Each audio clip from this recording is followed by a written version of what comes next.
What is going on, guys? Welcome back to another video. So as a large majority of teams are already in their offseason, we got to start talking about the offseason. An important component of the offseason is the buyout window. Starting on June 15th, teams can buy out players that they don't like their contract. They want to get it off the books or get most of it off the books. When looking at it last summer, there were two pretty big buyouts that we expected. Blake Wheeler, they just needed to part ways. Oliver Ekman-Larsson's deal was horrendous for the Vancouver Canucks, so they decided to buy him out. And then Matt Duchene kind of came out of nowhere in the last 48 hours of the buyout window. It wasn't a shock, but the guy still had 56 points in 71 games. He was making $8 million.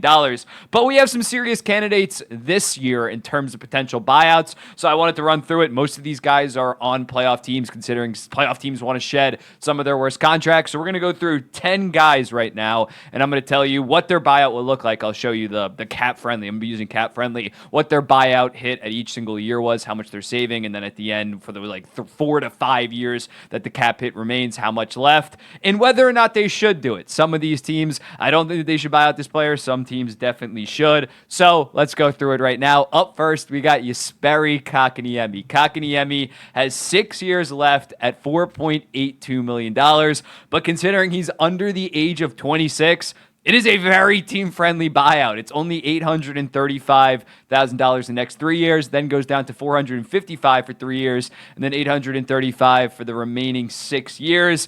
Very team-friendly. Now, in looking at this, the thing that's important with Kotkaniemi is it's half. It looks so low because under the age of 26, you can buy out a player for 1/3 of his contract. Once they're past the age of 26, it goes up to 2/3. And with Kotkaniemi, he is only 24 years old right now, so they can buy him out next summer also at this 1/3 discount. So it's not like he's 25 years old. You can buy him out for dirt cheap. And again, considering he had 27 points in 79 games, you might want to buy him out. They can wait another year. And I know it's tough because they have so many free agents this summer, but they can wait another year if Kotkaniemi bounces back, and especially as the cap hit goes up, $4.8 million. It's definitely a fair chunk of change, but that's going to be a third liner in a couple years with the salary cap going up. So if I was the Carolina Hurricanes, I think I would play it out one more year. I wouldn't, if it's the difference between saving all that money, if that gets you Teuvo Teravainen, I think I just end up keeping Jesperi Kotkaniemi and seeing if he's eventually worth this money.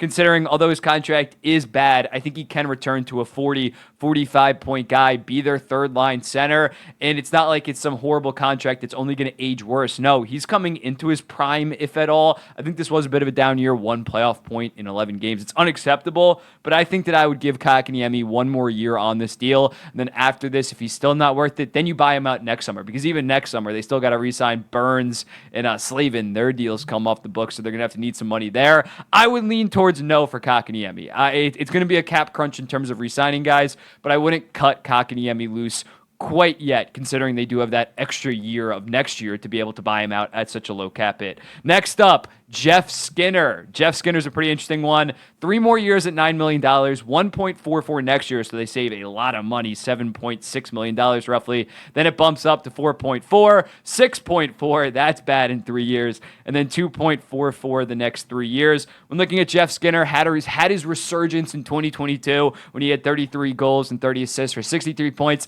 then plays even better the following season, 35 goals, 47 assists for 82 points. But this year, much like every single player on the Buffalo Sabres outside of JJ Peterka, he had a down year. He only had 24 goals, 22 assists for 46 points. When looking at Jeff Skinner with these cap hits, with a young team like Buffalo, I think I would just let this contract play out. I don't see a massive advantage. Yes, this season they'd get a shit ton of cap relief, but I still think Jeff Skinner, I first off don't think that the Buffalo Sabres are going to be contending at next year. So this isn't a team, if he was on a high-level contender, then I'd say yes, getting that $7.5 million for next season is massive in terms of potentially winning a Stanley Cup. For the Buffalo Sabres, although you want to make the playoffs next season, I don't like the idea of risking a massive cap hit in 2 years from now, in 3 years from now, and then having just 2 2.5. That's a very good bottom sixer that you're going to be losing out, while I think the Buffalo Sabres championship window is really going to be open. So I probably would not buy out a Jeff Skinner. And he's still a decent player. 24 goals, 22 assists, 46 points. He's still a second liner, and I think that he can bounce back next year. Again, it wasn't just him. It was Thompson and Cousins, his main line mates, that also didn't play that good this year.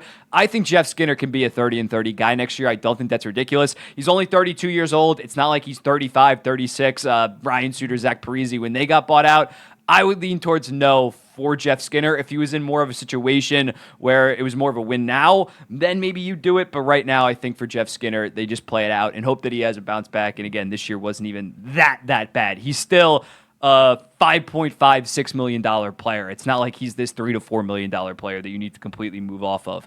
Ilya Mikheyev of the Vancouver Canucks. 2 more years left at $4.75 million. It would be a $1.15 million cap hit next year, 2.1 the following, and 1.55 the 2 years after that. This one I would seriously look at. When looking at saving the Vancouver Canucks, again, what would it be exactly? $3.6 million next season. I think that's pretty massive for them. The 2.1 the following year kind of stinks, but I would seriously consider this. Maybe try to dump them off, attach a second-round pick. If it's a first-round pick, I'd probably just rather buy him out, but attach some assets. Maybe try to trade him to the Chicago Blackhawks or the San Jose Sharks if they want. Not that Mikheyev's this amazing veteran leader, but they want some speed to play with like Celebrini or Bedard. I think you try to do that first, but if not, I know they have the OEL money on the books, but when looking at Mikheyev, this guy was kind of a disaster this year. 11 goals, 20 assists, 31 points in 78 games this season. Pointless in 11 games. It really came to a climax when he missed that wide open breakaway in Game 7 against Edmonton. I would seriously consider going down the route of a buyout for Ilya Mikheyev, considering the Vancouver Canucks are trying to win right now. Yes, this was their first year of actually contending, but they're not a young team by any stretch. Their core is between the ages of 24 and JT Miller's 30, so they need to be aggressive. And I think moving off Ilya Mikheyev and admitting that was a mistake might end up being the right decision for them down the line. Marc-Edouard Vlasic. When looking at Vlasic, he has 2 years left at $7 million. It would be a $3.8 million cap hit, then 4.8, then only 1.33 the following 2 seasons. I would understand if San Jose does that. That's really not that much of a crater. And considering Marc-Edouard Vlasic is barely even a replacement level defenseman right now for the San Jose Sharks, I can see them doing this. This is kind of like a 50-50. On one hand, I think to myself, why would San Jose even want to do this? Just let them play it out the following 2 years. It's not like they're going to be contending during that. Vlasic's a good leader in the locker room. But considering, again, they would be saving some money and only 1.33 the following 2 seasons, and even in 2027 and 2028, they're probably not going to be that competitive of a team. It'd be tough considering Vlasic is he's the longest tenured guy from he's been there forever. He's been there for almost like 20 goddamn years, if my math, no, only like 15, but still, he's been there forever. He's a legend, but it might be time to buy him out. I could really go either way on this. I don't think that they're going to end up doing. I think maybe with 1 year left they buy him out, but I'm not sure next year or this summer they're going to end up buying him out. Valeri Nichushkin, 6 years left at $6.125 million.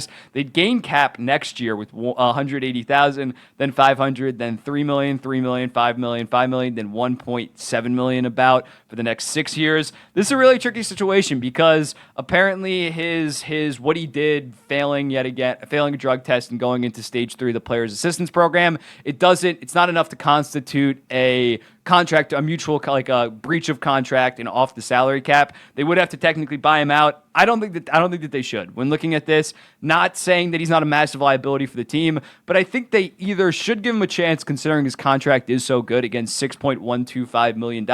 This guy had 47 points in 53 games last year. This year, 28 goals, 25 assists, 53 points in 52 games. In the playoffs, 9 goals, 1 assist, 10 points in 8 games. His contract is just so good. If he was getting overpaid, then yeah, maybe I'd look at a buyout. But I think you either need to trade him. I think somebody would take a chance on a Valeri Nichushkin because although, again, back-to-back playoff years, mid-series, he just dipped. One, because of that hotel incident, and this year because he failed a drug test. But when this guy's on, he's genuinely an $8, maybe even $9 million player. He's a point-per-game, fantastic two-way guy. I cannot foresee Valeri Nichushkin getting straight up bought out. I could see him getting traded just because someone's going to be desperate enough to do it. They'll take the risk, but getting bought out, I don't really know, but considering he's worth this contract right now, I don't see when he plays. Well, he's worth the contract. We'll see how it goes. Jack Campbell of the Edmonton Oilers looking at this. $1.1 million, then 2.3, then 2.6, 1.5, 1.5, 1.5. I could see this one, considering he's making $5 million. And yes, in the minors, it's only a $3.8 million cap hit. That's what it was this year. But I could see this one, considering, again, he's horrendous. He had an 888 save percentage last year, 873 save percentage this year. If you're going to trade him with 3 years left at $5 million on his contract, that's going to cost a first, a second, and probably like an additional second. Trading him would be far too much. And although the cap hit would stink, it's not really that much. The fact that the highest year is only 2.6, which is roughly half of what he's getting paid right now, I think that it's very possible and maybe even likely that they do go down this route with Jack Campbell if he cannot turn it around. I think you need to get him off the roster somehow, and buyout definitely is the most realistic option for Jack Campbell. Ryan Johansson. Ryan Johansson has 1 year left at $4 million for the Philadelphia Flyers. It's actually one more year, $8 million, but Nashville traded him to Colorado. They retained 50%. It would only be a $1.33 million cap hit for the Philadelphia Flyers the next 2 seasons. I could really see this happening. I don't think that they're going to trade assets in order to dump him, but I think opening up $2.3 million this season, if the Flyers want to be competitive, and Ryan Johansson's not going to play for their team. He didn't even play a game last year for them. He got sent down to the Lehigh Valley Phantoms. So in looking at Ryan Johansson, I think Danny Briere moves off him in the form of a buyout. Only one. It's not like the Flyers want to be competitive, but it's not like they're that aggressive. They don't really care about the $1.3 million cap hit the following season. I think Ryan Johansson is probably bought out this summer. That is looking very likely, in my opinion. Next up, we got a 2-for-1. We got Brendan Gallagher and Josh Anderson. When looking at it, it's basically roughly the same buyout. Gallagher has 3 years left at $6.5 million. Josh Anderson has 3 years left at $5.5 million. When looking at a potential buyout for either, I think if you're Kent Hughes, I think you wait another year or two and then maybe you try to trade the final year of their contracts. But when looking at the Montreal Canadiens, I don't think that they're going to need, again, the cap relief of next year to really be aggressive in the offseason. It's not worth picking up $4 to $8 million over the next 3 years as that continues to increase. I think Montreal should just let these contracts run their course until the final year and then package a second-round pick for a Josh Anderson or a Brendan Gallagher to get rid of him. They're not in the situation where they need the money right now, and although they are pretty brutal players when looking at it, Josh Anderson, 20 points this year for the Montreal Canadiens. Brendan Gallagher actually had a bounce-back year, 31. I don't think that it's that valuable of them to potentially go down the route of buyout, so I say no shot for the Montreal Canadiens to buy out either Gallagher or Anderson. I think they'd be very short-sighted for a team that's not even trying to compete right now. And then lastly, the guy that everybody is calling for to be bought out, Darnell Nurse, 6 years left at $9.25 million. Next year, they'd actually gain $1.2 million in cap. Then it would only have to be $780,000. But then it goes all the way up to 8.7, 9.5, 9.5, 9.5, basically 9.6, and then $1.5 million the next 6 years. I don't think it's that practical, man. Darnell Nurse, although he's playing horrible in these playoffs, I still think he can be an okay second pair guy if he's not playing with Cody Ceci next year. Is he worth $9.2 million?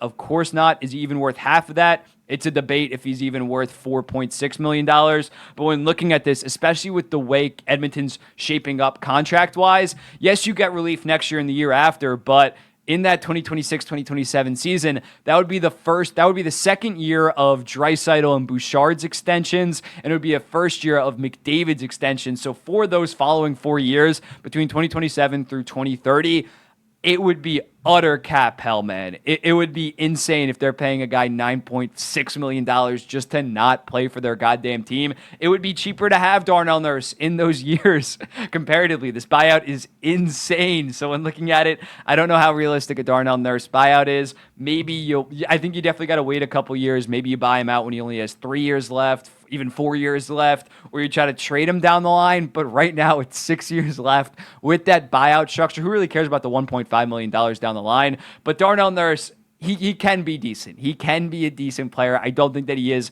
Marc-Edouard Vlasic, like replacement level guy quite yet, although he makes some dumb decisions and he's playing horrible in these playoffs.